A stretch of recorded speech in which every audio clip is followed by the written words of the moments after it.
Hi, welcome to my multi-part series on how to fix a transmission in a Ford Taurus. Here is a 2002 Ford Taurus.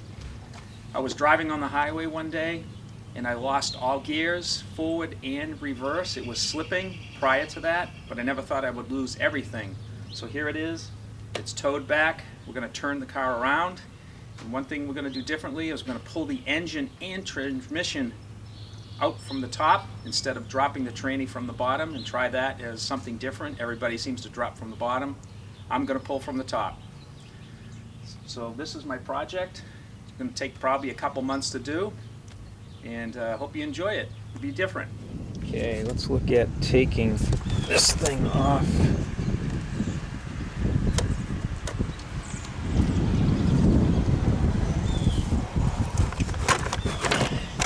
Get this out of the bolts. There we go. So we get the air cleaner off. Now we're looking here. We have the linkage. Shift, park, reverse, drive. We have the linkages here for the throttle. Of course, we have a lot of cables here. Big cable connectors here. Hopefully we can take these. They won't become too much of a problem, especially at the bulkhead. Back of the engine, hopefully we can take those off. Battery holder I'm going to take out next. Start take this hose off. We're going to drain the antifreeze and look and see what's down here.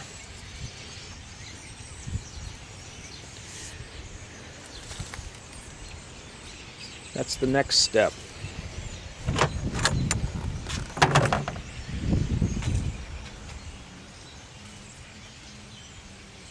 Then we're going to start looking at some of these electrical cable assemblies here that runs all along for the electronic ignition.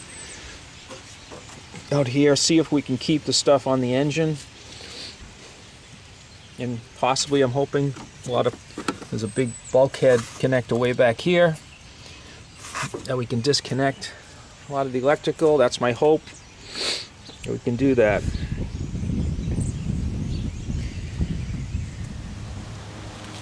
Okay, we've done some more work to the motor.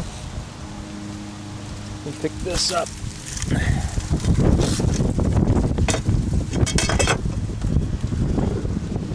So looking at here, took off the battery holder, the battery support bracket, disconnected some of these cables, put tape over them, make sure we don't dirty the contacts. That'll be a real nightmare. That gets dirt down in there. So did that. Disconnected the radiator hose on here. So now we're starting to see a little bit more of the transmission. Now we're going to get it out. Hopefully these cables right here can stay out of the way. And of course, advice that a lot of people give is that when you take something apart, these little bolts, put your bolts back to where they go, so you'll remember. If you put them in a big jar, you're going to not know which bolt is for what after a while, because there's so many bolts here and nuts. So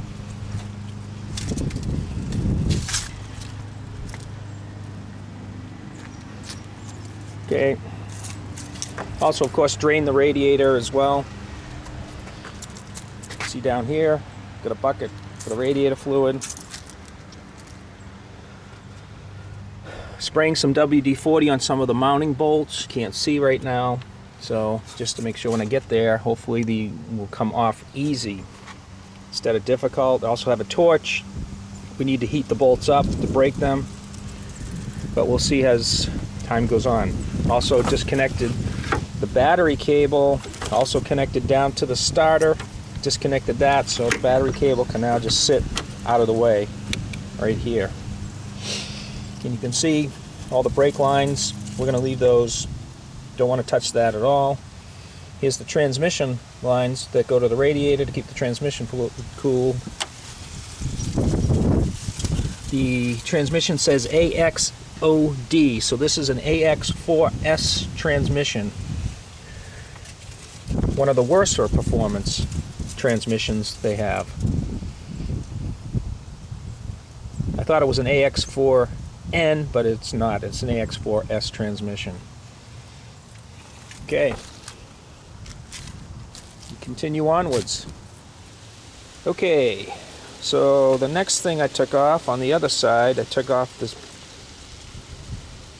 support bracket that goes to the engine, that connects to this piece, goes over to this piece.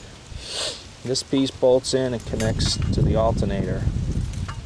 So engine support. So those things are removed out of the picture. I also, since I was removing that, so let's take the fan belt off as well, so we don't have any other stress in there on these pieces while I'm trying to remove them.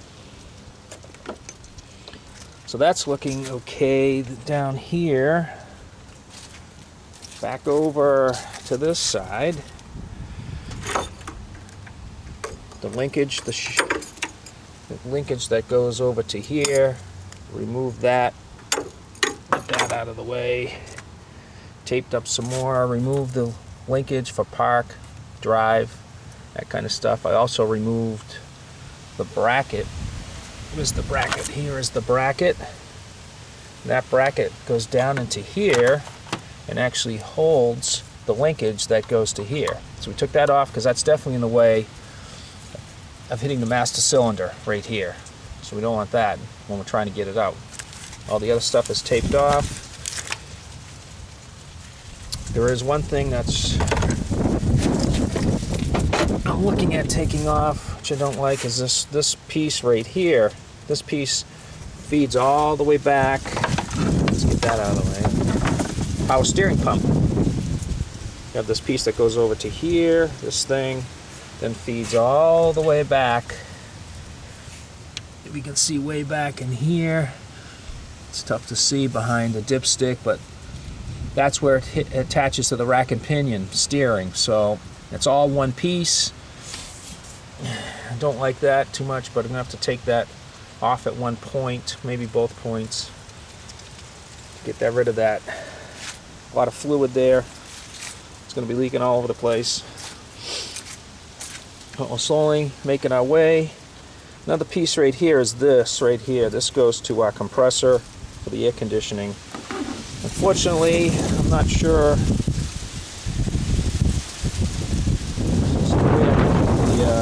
the Freon in this thing. Looks like I'm going to have to disconnect it. There's a disconnect right here. And there's some other pieces as well down below, which you can't really see too well right now. So that's the way it's looking right now. Okay, update. We are now just about ready to pull the engine. As you can see on this side, we got a lot of that stuff taken out. We got tape put on all the connections to make sure they're not dirty. On the front here, we got the exhaust manifold that was here. It's taken off. We took off the AC cable. And here, right now, we got everything taken off. Alternator. The compressor's gone to give us some room out to the fan shield here, from here, so the engine can come forward and out. As far as the exhaust, so we had to take the exhaust piece off, and back here there's two bolts to hold the back exhaust manifold. The front one was just taken off, so the exhaust from the bottom drops down a little bit and should be out of our way.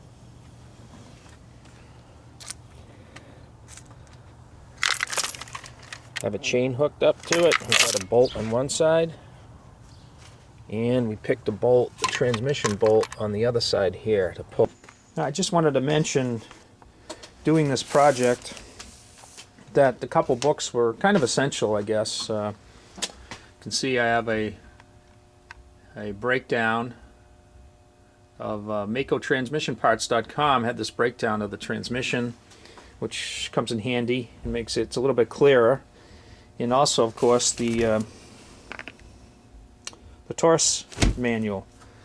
But also what I got, too, is ATSG puts out a service manual on tearing apart the transmission, doing things.